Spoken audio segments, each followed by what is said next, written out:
So let's look at these. As I say, 4 domains or 4 different aspects. So the personal relationship aspect is all about, as individuals, who do we know and what do we do to establish relationships with individuals and maintain them. Social network support is partly who might help us if we need additional help, but also the other side of it is what can we and what do we do for others. So the sort of it's a two-way thing there. The civic engagement is things like political participation, things like volunteer activities, various forms of community action. You might once a year clean up your neighbourhood. 10 of you get together and get probably doesn't happen in Japan, but supermarket trolleys, do they ever get thrown into water courses? They just wouldn't happen in Japan. But in England, it's sort of seen as entertaining to throw a supermarket trolley in a canal or whatever. So you might as a group get together and say, right, we're going to clean this stretch of canal. Things like that. That would be a community action. And the final category is trust and values that are beneficial to society as a whole. Beneficial because with trust, it's easier to cooperate. And the idea is the more cooperation we have, the more benefit we get.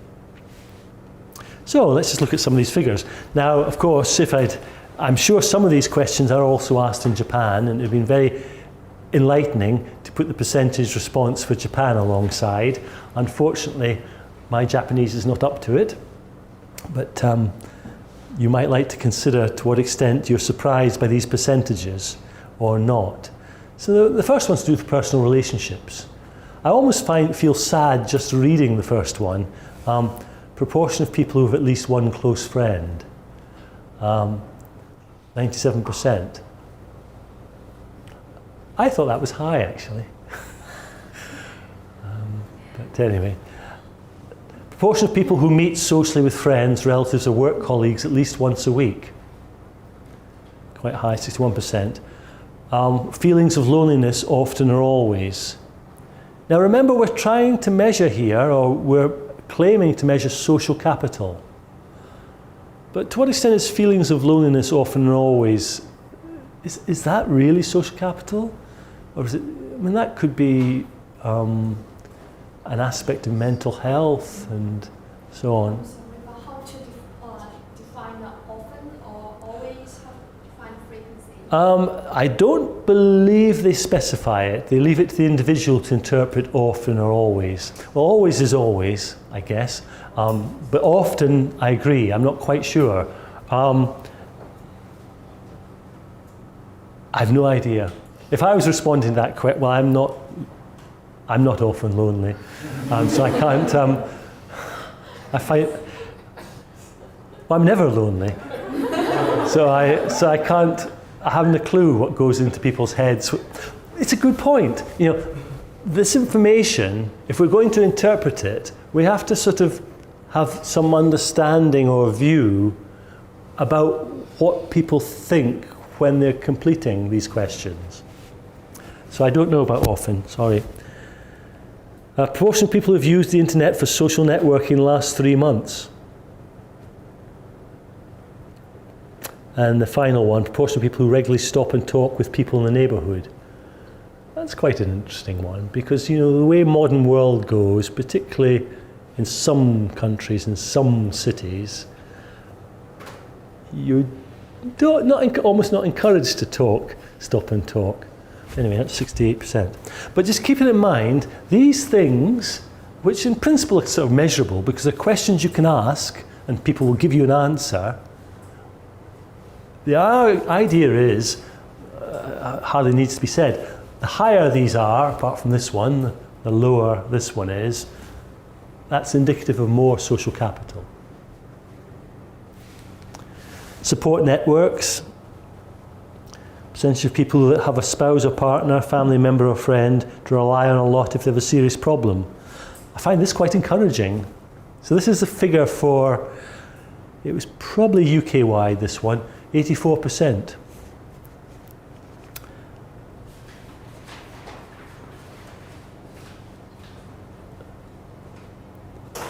Proportion of parents who regularly receive or give practical or financial help from or to a child aged 16 or over not living with them. Well, you can see what it's getting at, you know. You had a child, they're now grown up a bit, they're not living with you. To what extent are they helping you, are you helping them? But is that really something to do with social capital? Again, it's difficult. Proportion of people who borrow things and exchange favours with their neighbours, 42%. Presumably it's a part of the 68 in the previous one who spoke to their neighbours. Civic engagement. Volunteering. Now, proportion of people who volunteered more than once in the last 12 months. So this could be 19% just volunteered once, but this 19% might have been doing it every month. So it's quite possibly insensitive measure. I guess the people who are more supportive of these measures will emphasise they're asking the same questions of broadly the same people year after year. And so it's not the sort of 19% that matters here. It's how does that compare to previous years? And it's not one measure at a time. It's, is there a trend across most measures of increasing or decreasing social capital?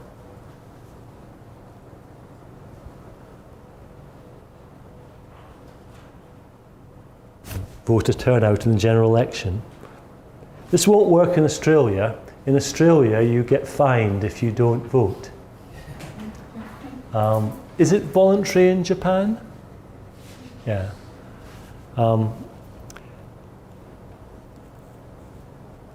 Proportion of people who have been involved in at least one political action in the previous 12 months. What's that? Theresa May comes on the screen and I say something, oh, that wonderful woman, or the opposite. Is that a political action? Now this is almost the politicians want to know how popular they are. Proportion of people who are very or quite interested in politics. I'm surprised it's 56% in Britain. It's only just below the election turnout. This is very or quite interested. Anyway, and the final group was this trust and cooperative norms. I like this one. Percentage of those who have trust in the national government, 35%. Now I'm quite sure it must be higher in Japan. Proportion of people who would say that most people can be trusted, I don't think it was a typo, I think I double checked it, I think it's also 35%. But an interesting one here, proportion of people who say that most people in their neighbourhood can be trusted. And it comes back to this thing, if you're in a neighbourhood, you almost are taking part because you proximity, and so you sort of know people regardless. Other things, you have to step outside to get to know them.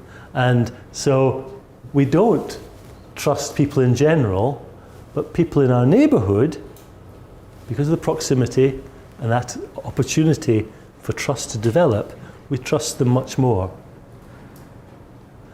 Proportion of people who definitely agree or tend to agree that their local area is a place where people from different backgrounds get on well together. I found this very encouraging, and it sits very uncomfortably with a vote for Brexit. So 89% of people definitely agree or tend to agree that there are local places where different people from different backgrounds get on together.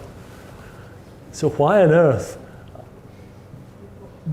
do a majority vote essentially for much more restrictive immigration policies? Then we get on to sort of crime one here. Do you feel it's fairly safe or very safe walking alone after dark? And then we've got a male-female answers. That's a bit worrying, but that again, remember this is UK. I'm anticipating in Japan this would be higher, the same? Higher. Yeah.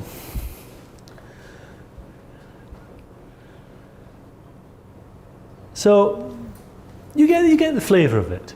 Now there's different ways of asking these questions, there's different questions you can ask, but virtually all measures of social capital fall into this sort of category.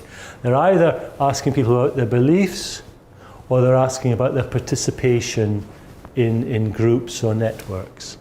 And sometimes that might be within the family, sometimes it might be neighbourhood, sometimes it might be more broadly.